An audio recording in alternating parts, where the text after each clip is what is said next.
Hi all welcome to footy arena. ഇന്ന് Paulista A1-ൽ നടന്ന മത്സരത്തിൽ കൊറിന്ത്യൻസ് സാന്റോസിനെ പരാജയപ്പെടുത്തിയിരുന്നു. ഒന്നിനെതിരെ 2 ഗോളുകൾക്കായിരുന്നു കൊറിന്ത്യൻസ് ഈ മത്സരത്തിൽ വിജയിച്ചത്. കൊറിന്ത്യൻസിന്റെ മൈതാനത്ത് വെച്ചുകൊണ്ടായിരുന്നു ഈ മത്സരം നടന്നിരുന്നത്. വളരെയധികം ക്വാളിറ്റിയുള്ള ഒരു മൈതാനമാണ്. അതുമാത്രമല്ല ബ്രസീലിൽ തന്നെ ഏറ്റവും കൂടുതൽ ആരാധകരെ അവകാശപ്പെടാൻ കഴിയുന്ന ടീമുകളിൽ ഒന്നുകൂടിയാണ് കൊറിന്ത്യൻസ്. ഏതായാലും മത്സരശേഷം നെയ്മർ ജൂനിയർ തന്നെ കൊറിന്ത്യൻസിന്റെ ആരാധകരെ പ്രശംസിച്ചിട്ടുണ്ട്. ഏത് സമയത്തും ടീമിന് വേണ്ടി ആർപ്പ് വിളിക്കാൻ കഴിയുന്നവരാണ് കൊറിന്ത്യൻസിന്റെ ആരാധകർ എന്നാണ് നെയ്മർ പറഞ്ഞിട്ടുള്ളത്. തങ്ങൾക്ക് ഒരുപാട് ബഹുമാനം ഈ ആരാധകരോടുണ്ട് എന്നും നെയ്മർ പറഞ്ഞിട്ടുണ്ട്.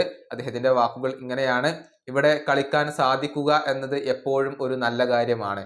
ഞാൻ ആദ്യമായാണ് സാന്റോസിനോടൊപ്പം ഇവിടേക്ക് വരുന്നത്. ഇവിടെ കളിക്കുന്നത് എത്രത്തോളം ബുദ്ധിമുട്ടാണ് എന്നുള്ളത് ഞങ്ങൾക്കറിയാമായിരുന്നു. കൊറിന്ത്യൻസ് ആരാധകരെ ഞങ്ങൾക്ക് നന്നായി അറിയാം. ബ്രസീലിലെ ഏറ്റവും മികച്ച ആരാധകരിൽ ഒന്നാണ് അവർ. ടീമിന് വേണ്ടി ആർപ്പ് വിളിക്കുന്നത് അവർ ഒരിക്കലും അവസാനിപ്പിക്കില്ല. എപ്പോഴും ടീമിനെ പുഷ് ചെയ്തുകൊണ്ടിരിക്കും. തീർച്ചയായും ഞങ്ങൾക്ക് അവരോട് എല്ലാവിധ ബഹുമാനവും ഉണ്ട്. ഇതാണ് നെയ്മർ ജൂനിയർ ഈ മത്സരശേഷം പറഞ്ഞിട്ടുള്ളത്. മത്സരത്തിൽ മികച്ച പ്രകടനം നെയ്മർ നടത്തിയിട്ടുണ്ട്. 68 മിനിറ്റുകളാണ് നെയ്മർ കളിച്ചിട്ടുള്ളത്. 4 അവസരങ്ങൾ ക്രിയേറ്റ് ചെയ്യാൻ നെയ്മർക്ക് കഴിഞ്ഞിട്ടുണ്ട് എന്നുള്ളതാണ്. പക്ഷേ സാന്റോസ് ഇപ്പോൾ അത്ര നല്ല ഒരു സ്ഥിതിയിൽ അല്ല ഉള്ളത്. നെയ്മർ ജൂനിയർ കളിച്ചതിന് ശേഷം ഒരു മത്സരം പോലും അവർക്ക് വിജയിക്കാൻ കഴിഞ്ഞിട്ടില്ല എന്നുള്ളതാണ്. ഏതായാലും അധികം വൈകാതെ തന്നെ സാന്റോസ് വിജയ വഴിയിലേക്ക് തിരിച്ചെത്തുമെന്നാണ് ആരാധകർ ഇപ്പോൾ പ്രതീക്ഷിക്കുന്നത്.